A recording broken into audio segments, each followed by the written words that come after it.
And I don't think Pharisees didn't like the idea of justice. They did. But Jesus was jumping the gun. He was ahead of other people, and he was pushing toward a vision of economic justice that would destabilize the Jewish economy, the Galilean economy, and it would destabilize those who are in power.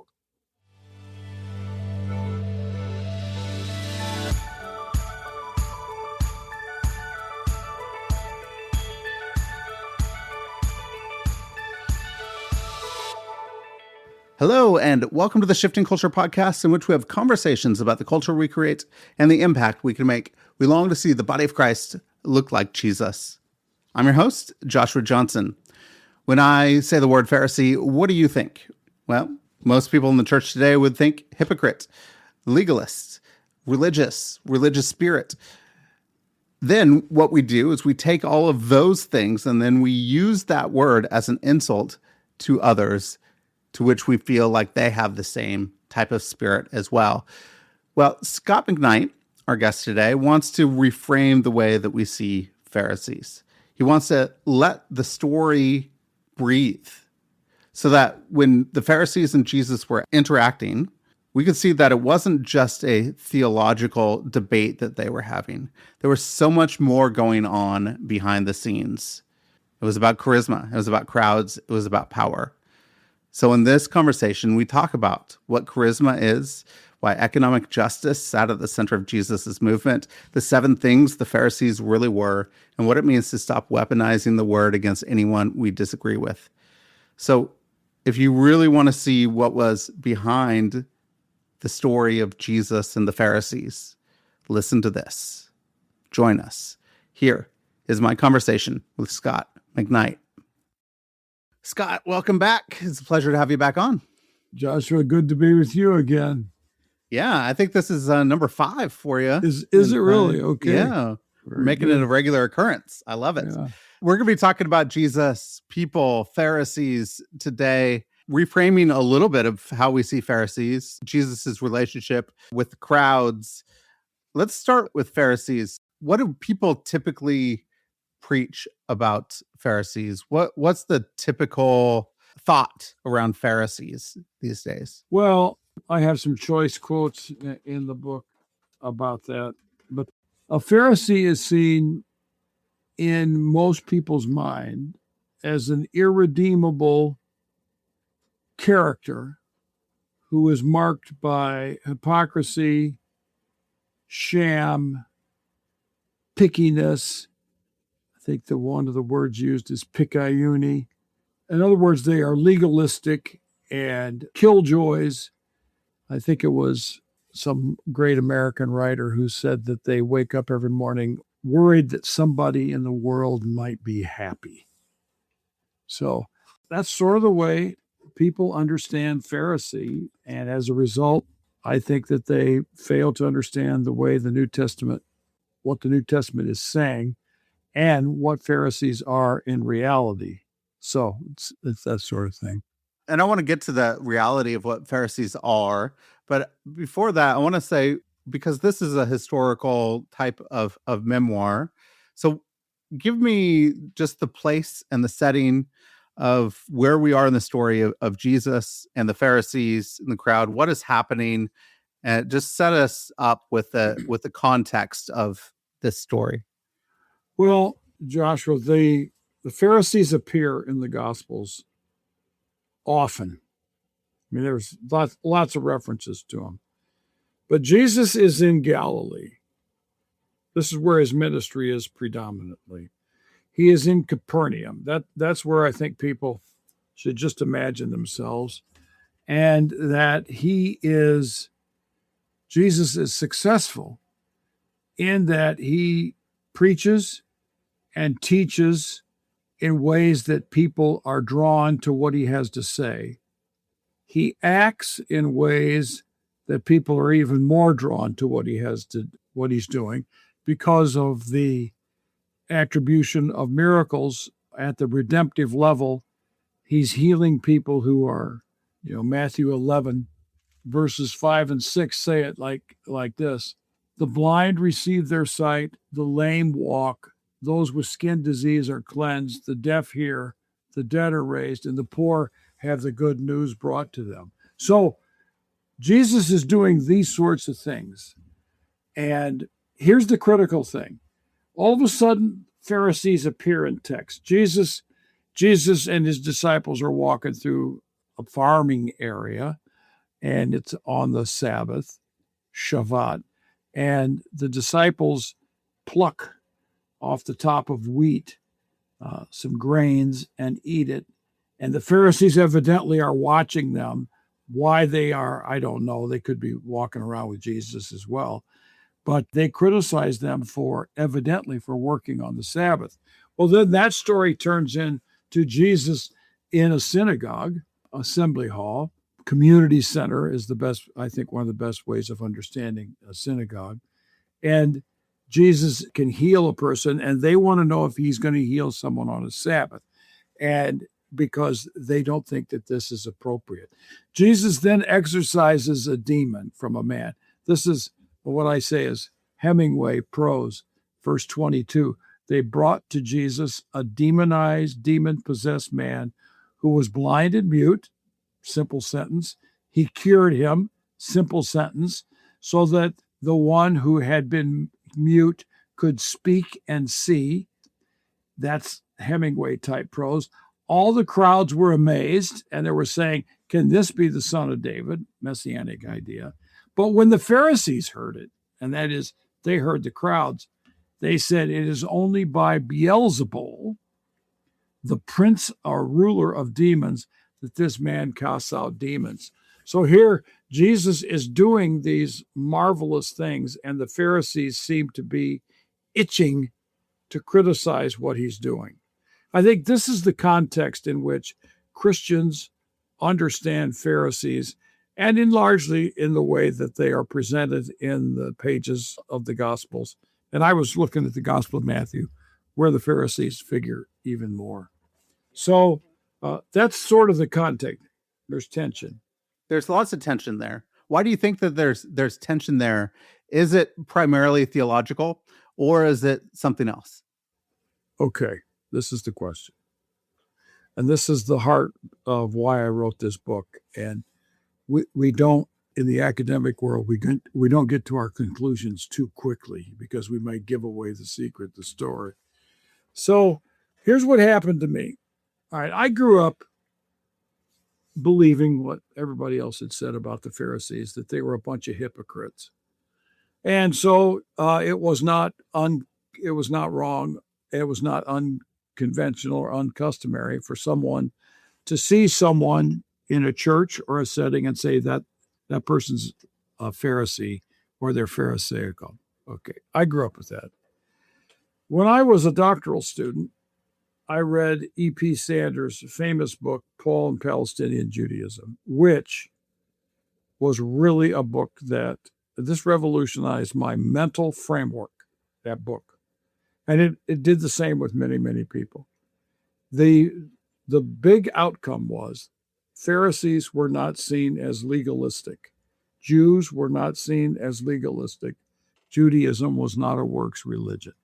Judaism was a covenant-based religion in which people obeyed the Torah because they were a part of the covenant. In other words, I can remember sitting in Nottingham and listening to Ed Sanders, E.P. Sanders, say this.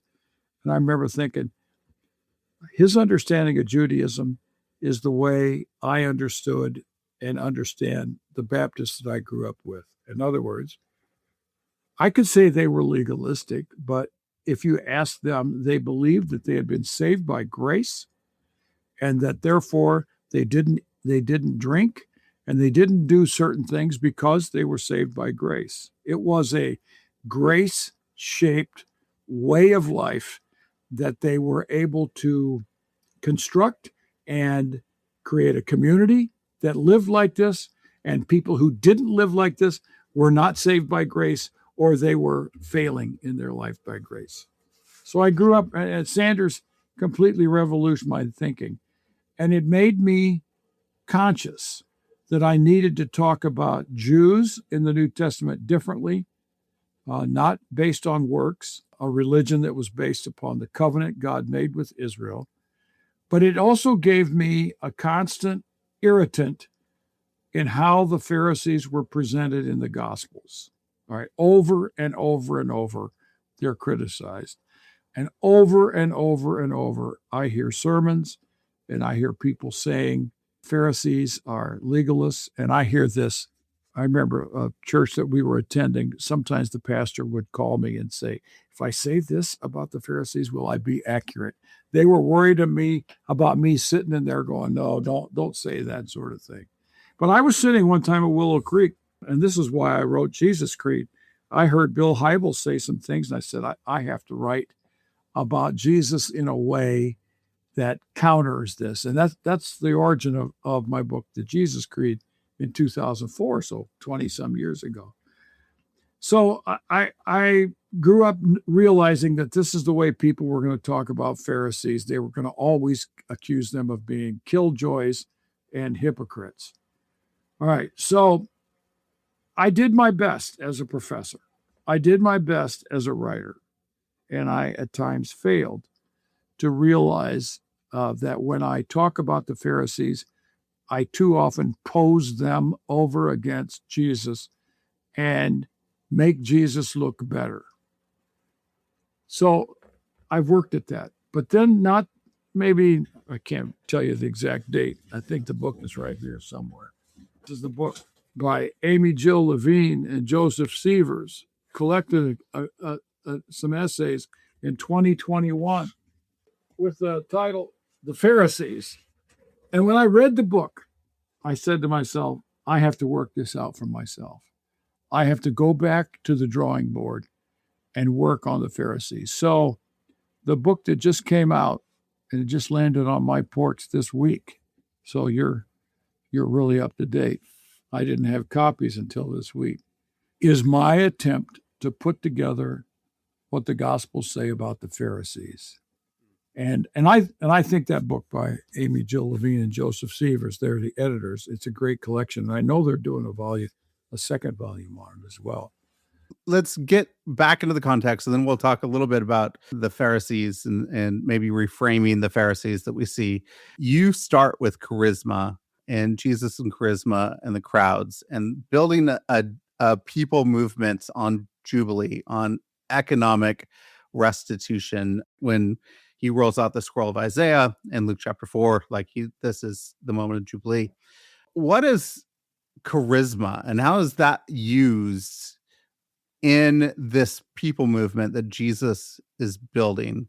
Charisma is so fascinating to me. Yeah, and I got to tell you, this is one of the most enjoyable parts of this study for me, because it tied together some things that I did not have tied together that way, and I don't think that well. All right. Charisma is understood by most people as a dynamic possessed by certain gifted individuals.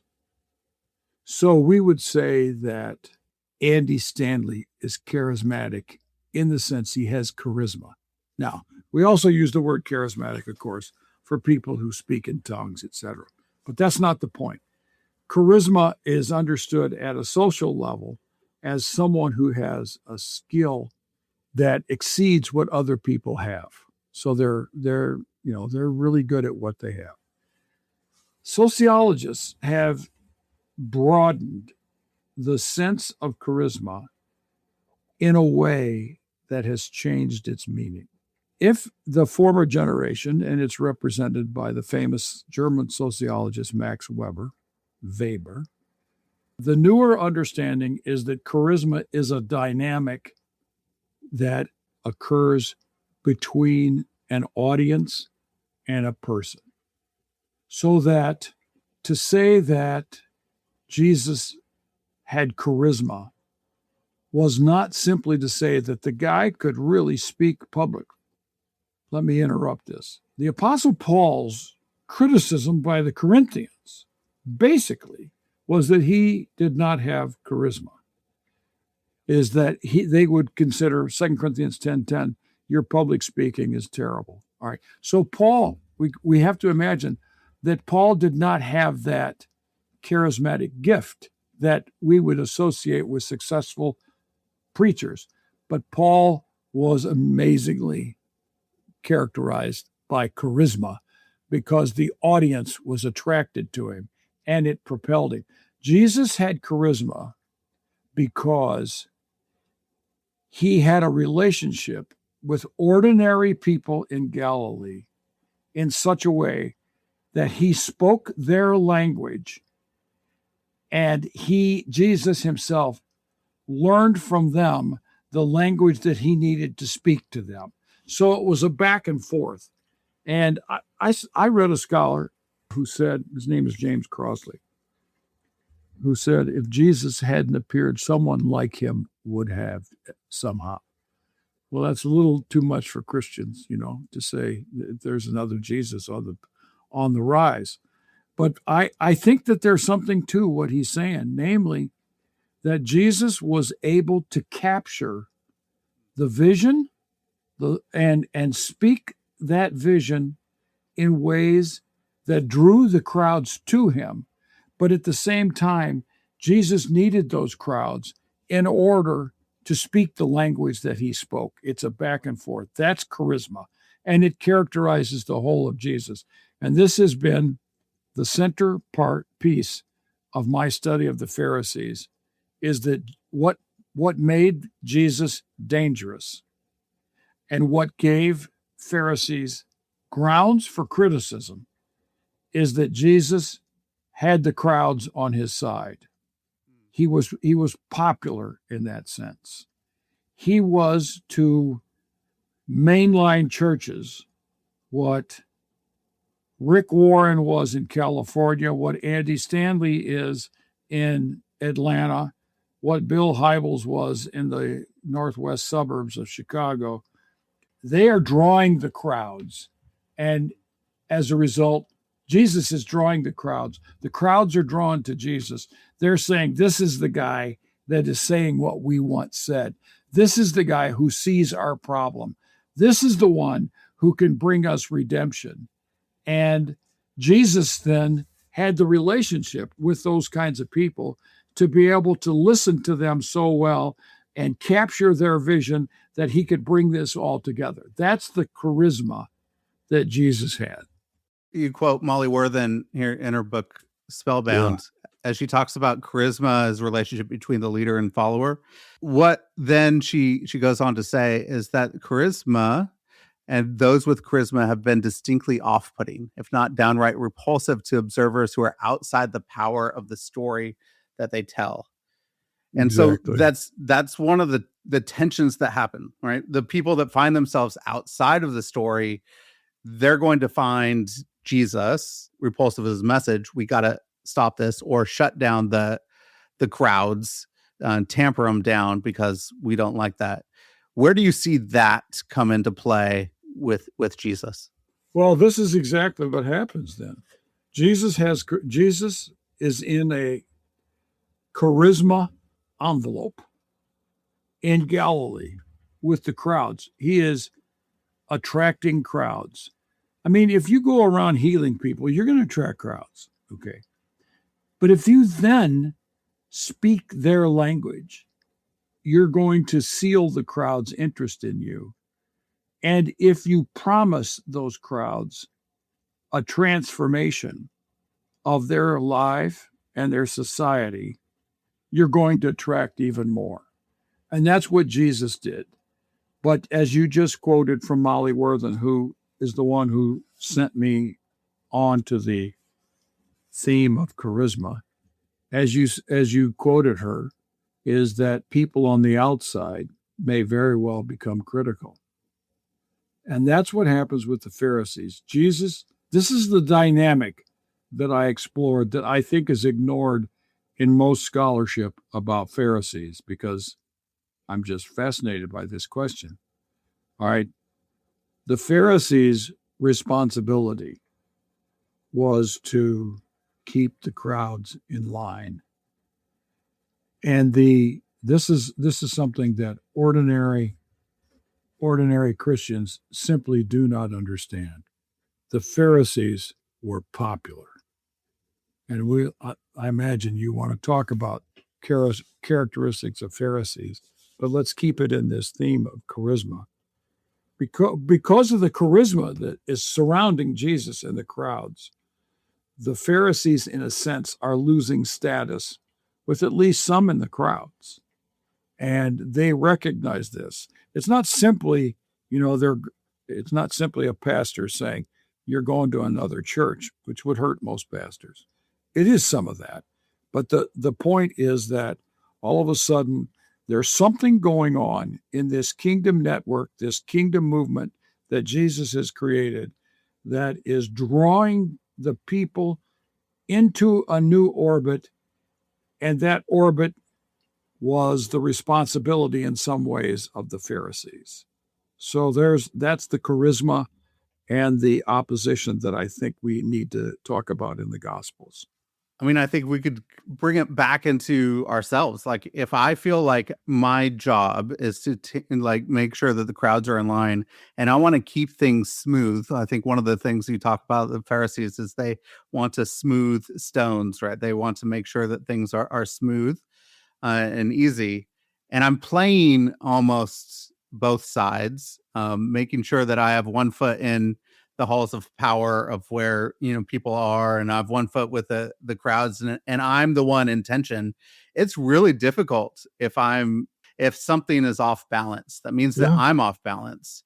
What do you think that was doing to the Pharisees to make them off balance in their role in the story that they were even telling themselves?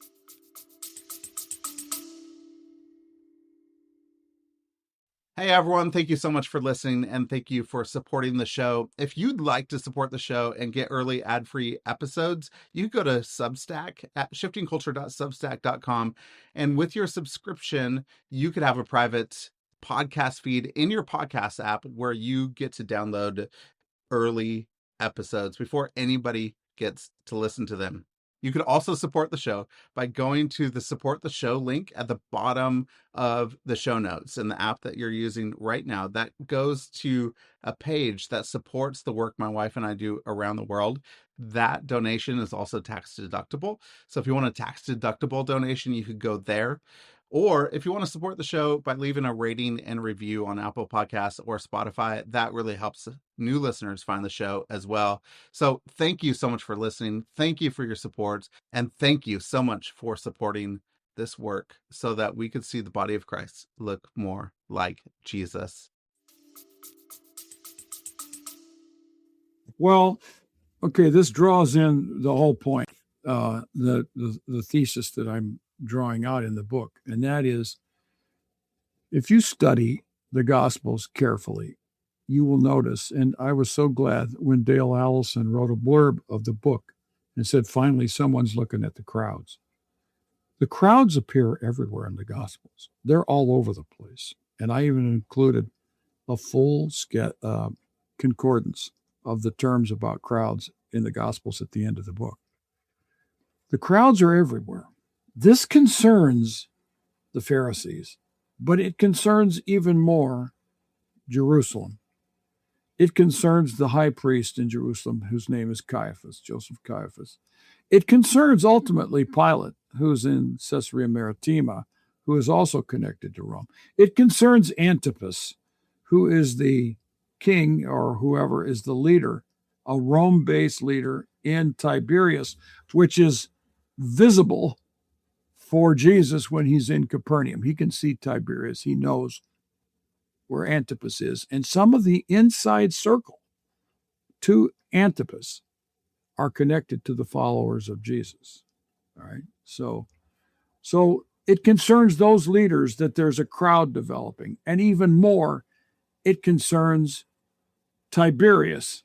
It concerns the Roman emperor, because the Roman emperor, if there's anything, and I quote Suetonius in this, if there's anything a Roman emperor is concerned about, it's crowds, because crowds cause tumult, and then crowds cause riots, and then crowds cause rebellion. And if there's enough of them going on, there's a revolution. That's the issue with the crowds. And no one is counting numbers in the Gospels to tell us how big these crowds are around Jesus. But it's more than just a couple people. It's more than 12. I don't think we should imagine the kinds of crowds that we see in Washington, D.C., et cetera, or are in protests in the United States.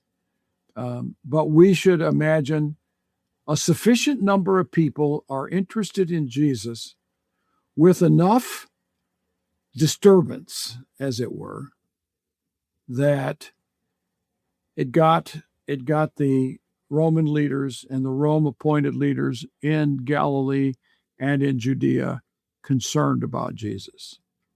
And the Pharisees have a responsibility to keep these people in line. And Jesus is a threat to the Pharisees' stabilization of society. And it's not simply, in other words, this is not simply a theological problem, is that they're legalists and Jesus is a freewheeling liberal. That's not the point at all. It's the point that, for me, that Jesus is attracting crowds, and crowds can turn into who knows what. So there are a lot of different power dynamics at play. Yes, I agree. The crowds, 90% of them are on subsistence living or below subsistence level poverty.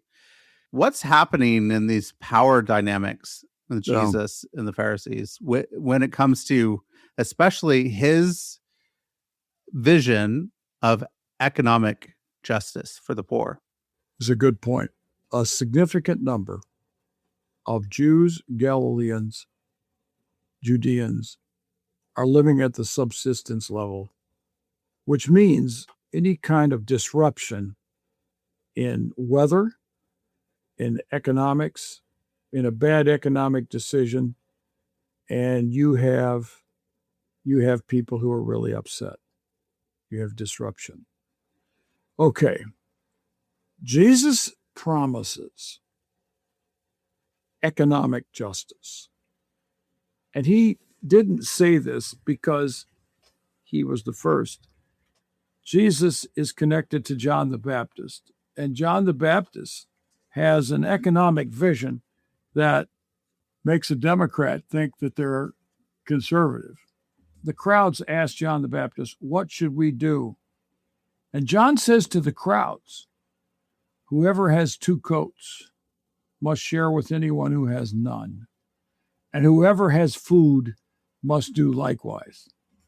Even tax collectors come to be baptized by John, and they asked him, "Teacher, what should we do?" And he said, "Collect no more than the amount prescribed for you." Now that's radical. That means probably not much more than, there's not that much profit. Soldiers also come to him, and they said, "What should we do?" And he said, "Do not extort money." Now, the soldiers could be Jewish and they could be Roman. "Do not extort money from anyone by threats or false accusation, and be satisfied with your wages." John the Baptist preached economic generosity, if not economic distribution and redistribution. Jesus is a follower of John. His first sermon in Nazareth is a message about economic justice in Luke chapter 4. He quotes Isaiah 61 in that context. And in that context, Jesus says, "The Spirit of the Lord is upon me because he's anointed me to bring the gospel of the kingdom of God to the poor." Now, the poor are people who are living on subsistence.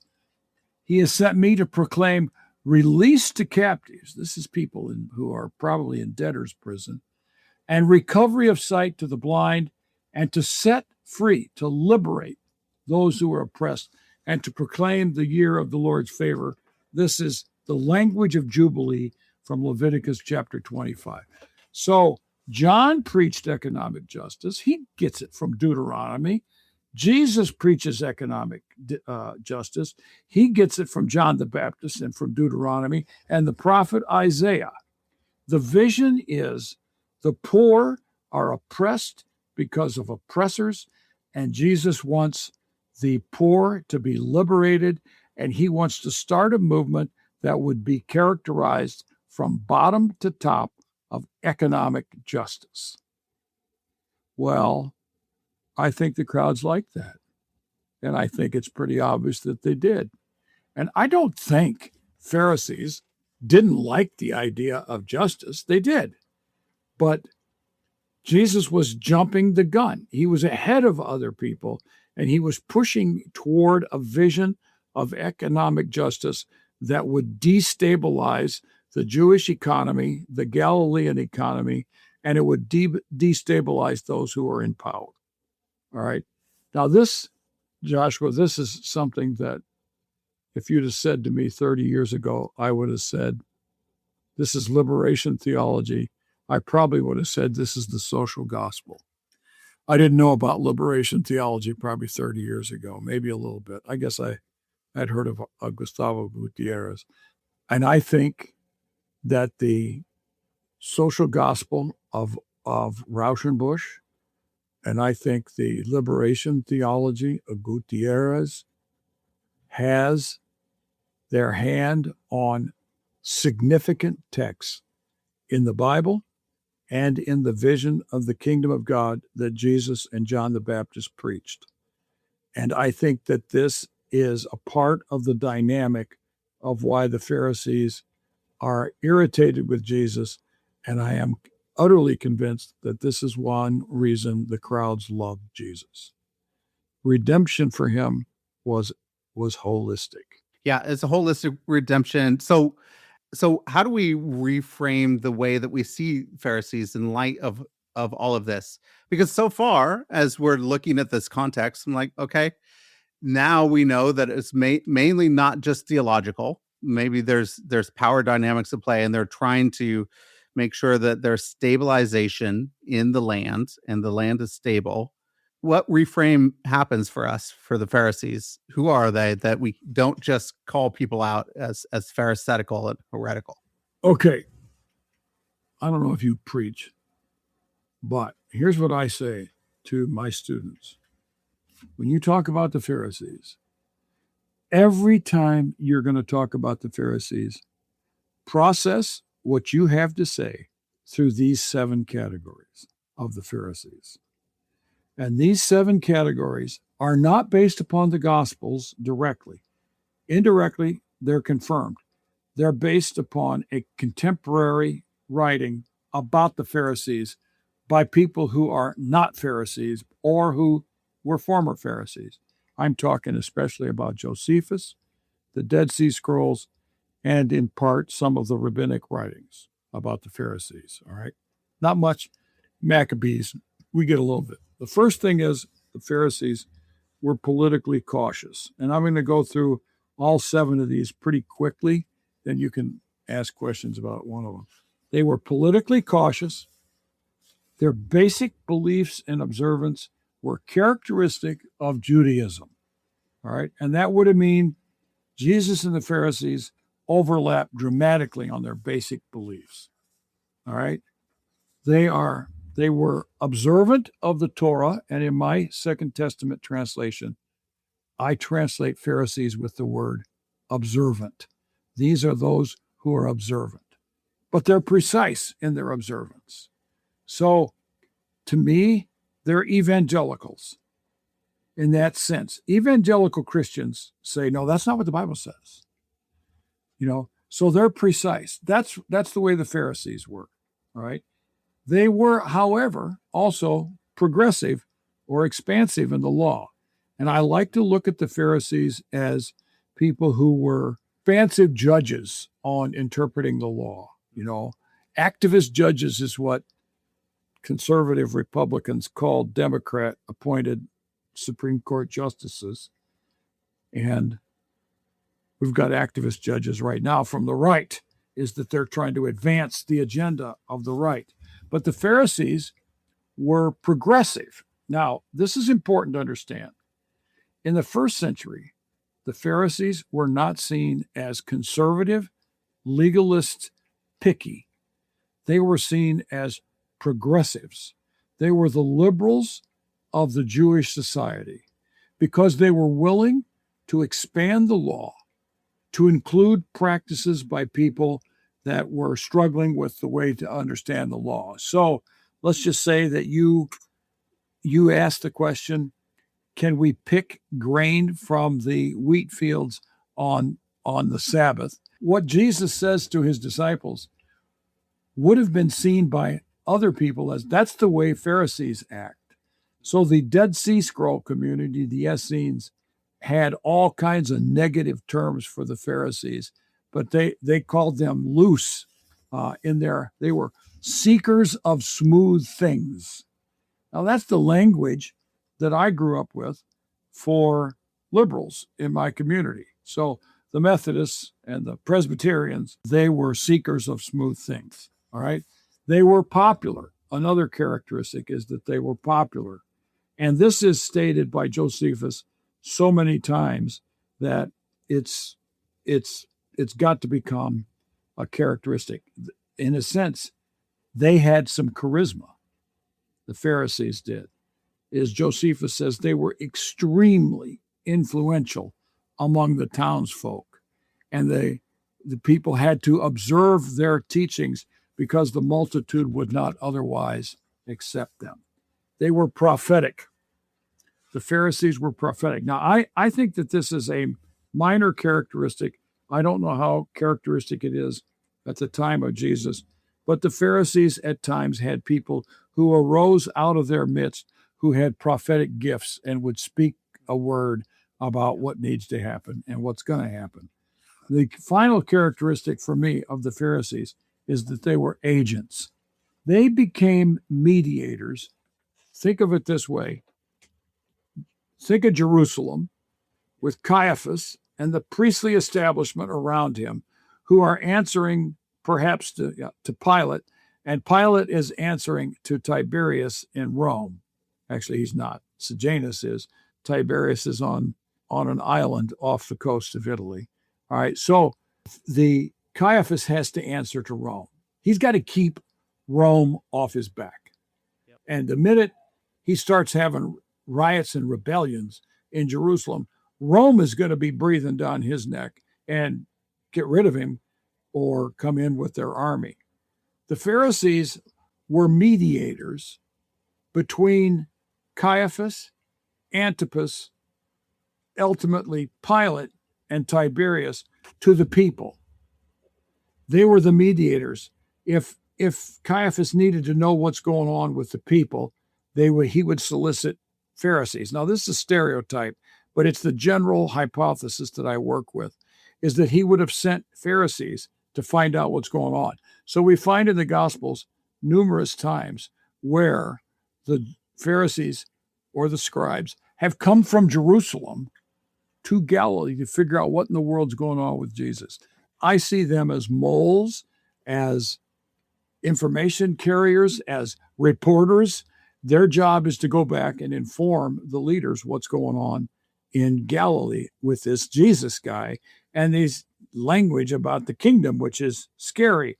That's empire type language. And at the same time, then, the people knew that the Pharisees were those who could convey their concerns to Caiaphas, to Antipas, to Pilate, ultimately to the Rome-established authorities in the land of Israel. So the Pharisees become agents rather than, let's say, self-appointed critics of what's going on in the land. They're not there to inspect Jesus theologically in that sense. They show up with Jesus because there's concerns about the significance of this person in Galilee and the trouble that could arise because of his charisma, or because of the charisma that he's enveloped by. Do you think that this changes or shifts any way that we now follow Jesus in this type of culture and political environment that we live in? Does this help shape any way that we start to follow Jesus in this? Well, my concern is that we talk about the Pharisees accurately. I'm being a Pharisee about Pharisees. I want it to be precise and more accurate. Okay.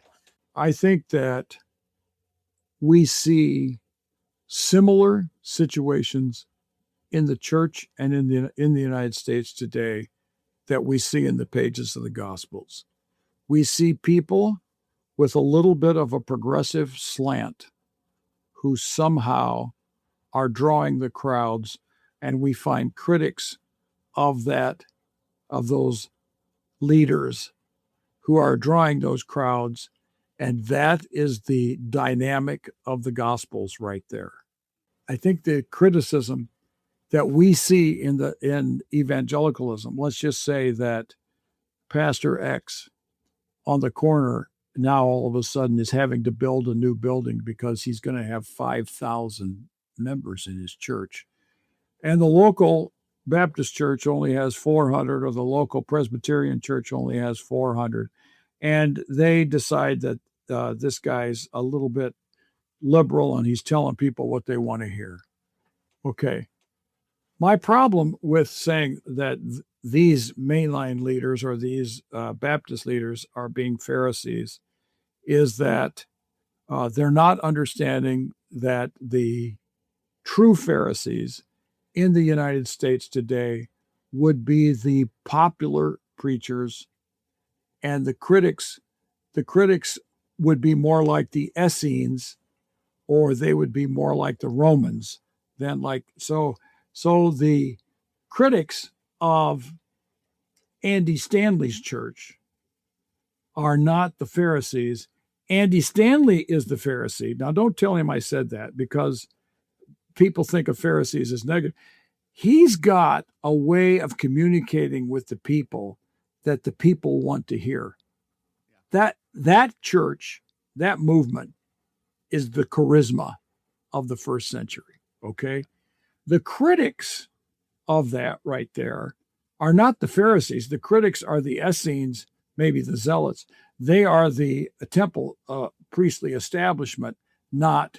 But the issue in the first century was not that they're more popular or that they're theologically off with Jesus. The issue was, if you start attracting crowds, we're going to have a rebellion.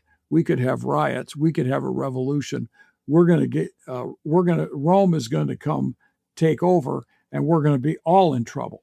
That's the issue of the first century. So there's nothing quite like it in the church today. But I believe this is, to me, the really important point is we've got to quit calling people Pharisees unless they're liberal.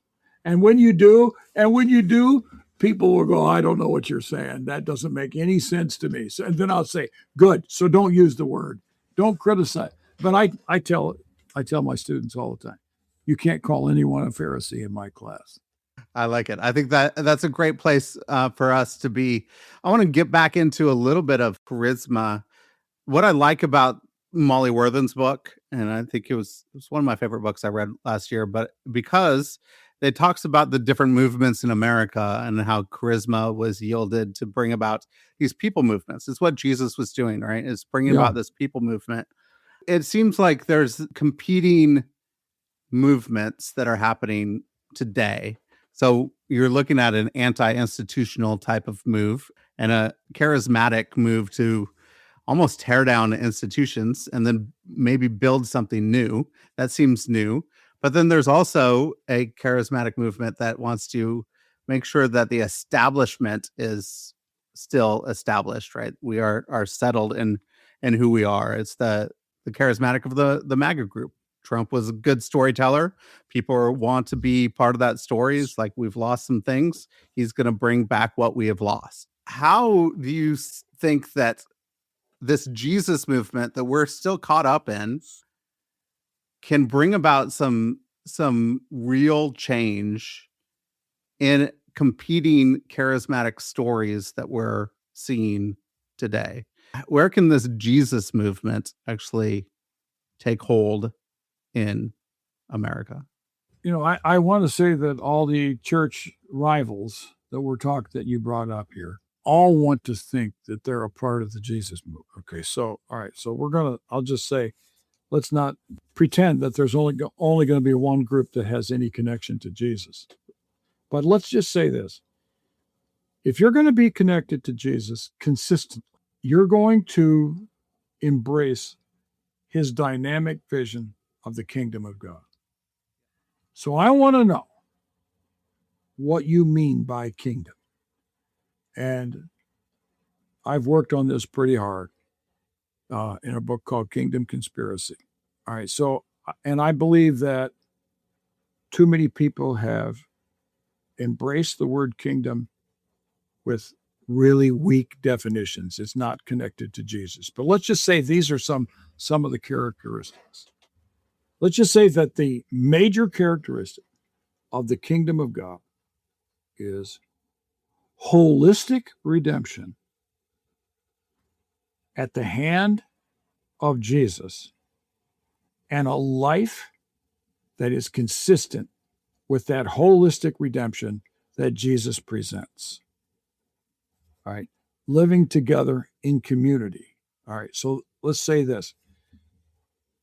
Kingdom for Jesus is going to mean that there's a king, and that's Jesus. And it's going to mean that there's a people, and that's the people of Jesus who embrace his kingdom vision. And they're going to experience redemption that is connected to Jesus. And they're going to follow his teachings, his law, and they're going to do so together in a land, and that means in physical space. They're spatially occupying places in this world that are being redeemed by the holistic vision of Jesus. Characteristic of Jesus' teachings, again, is holistic redemption. Holistic redemption means spiritual, and I don't put any one of these as the prior element. Spiritual, material, physical, social, economic. All right. Those are the arteries fueling the heart. However, I'm probably not being medically correct here. As one pastor introduced me one time, this is Dr. McKnight, but he has the kind of doctorate that doesn't do anybody any good. Okay. So the pastor's name was Nathan. So I said that you're a gift of God in reminding me that I'm not doing anything that's helping people. But those are the things that I would say is that if someone today wants to resurrect a kingdom vision experience in the modern church, they're going to be characterized by those features. They're not going to be characterized by how big a church is, how many people get baptized, etc. Those are not going to be the measurements. They're not going to be measured by quantifiable numbers. They're going to be measured by transformative experiences where holistic redemption is occurring in individual people who are drawn to Jesus and who want to keep the story about Jesus the secret sauce to everything they do. It's beautiful. And let's live into that. But what's a hope that you have for this, for Jesus, people, Pharisees? What hope do you have? I would like to redeem the story of Pharisees and turn them from caricature and stereotype into living, breathing human realities that would not be atypical responses to the powerful vision of the kingdom of Jesus. And I would say that we need to resurrect, I would want to resurrect a powerful kingdom vision that Jesus presents in the church today.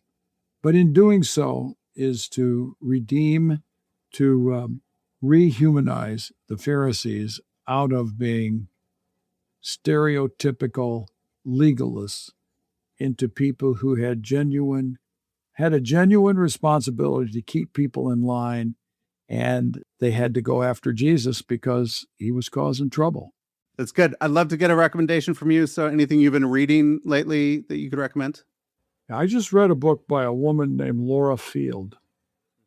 It's called Furious Minds. It's a book about the new right, MAGA new right. And it is so informed about so much that I knew nothing about that it's a bit overwhelming. I did not know the intellectual voices in the MAGA movement and how entrenched they are with one another. This is a serious intellectual movement, even if I think their intellectual powers are distorted dramatically. And she does, but she is exposing names that I just had never heard of. I mean, one name after another. I don't know who these people are. And Joshua, I've been studying evangelicals my whole life. And I've read books on evangelicalism since the 80s. I've been reading books about evangelicalism.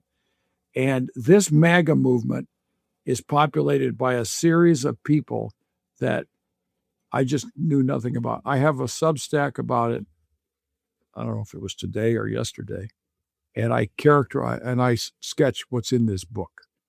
And it's one of those books where you go, I couldn't put it down because I was learning so much and it was coming at me. And I'm thinking, I need to process this. Well, Scott, this book, Jesus, People, Pharisees, is out August 4th. Anywhere books are sold, people could get that book. I know you want to point people to your Substack, so you can find Scot McKnight on Substack. Anything else? Anywhere else you'd like to point That's people good. to? That's good. Great. That's good enough. Yeah, I appreciate you mentioning those. Perfect. Sounds good. Well, thanks, Scott. This is fantastic. Help us reframe the Pharisees. Help us see Jesus and the charisma that he used, his relationship with the crowds. It was fantastic. Loved our conversation. So thank you. Thank you. Good to see you again.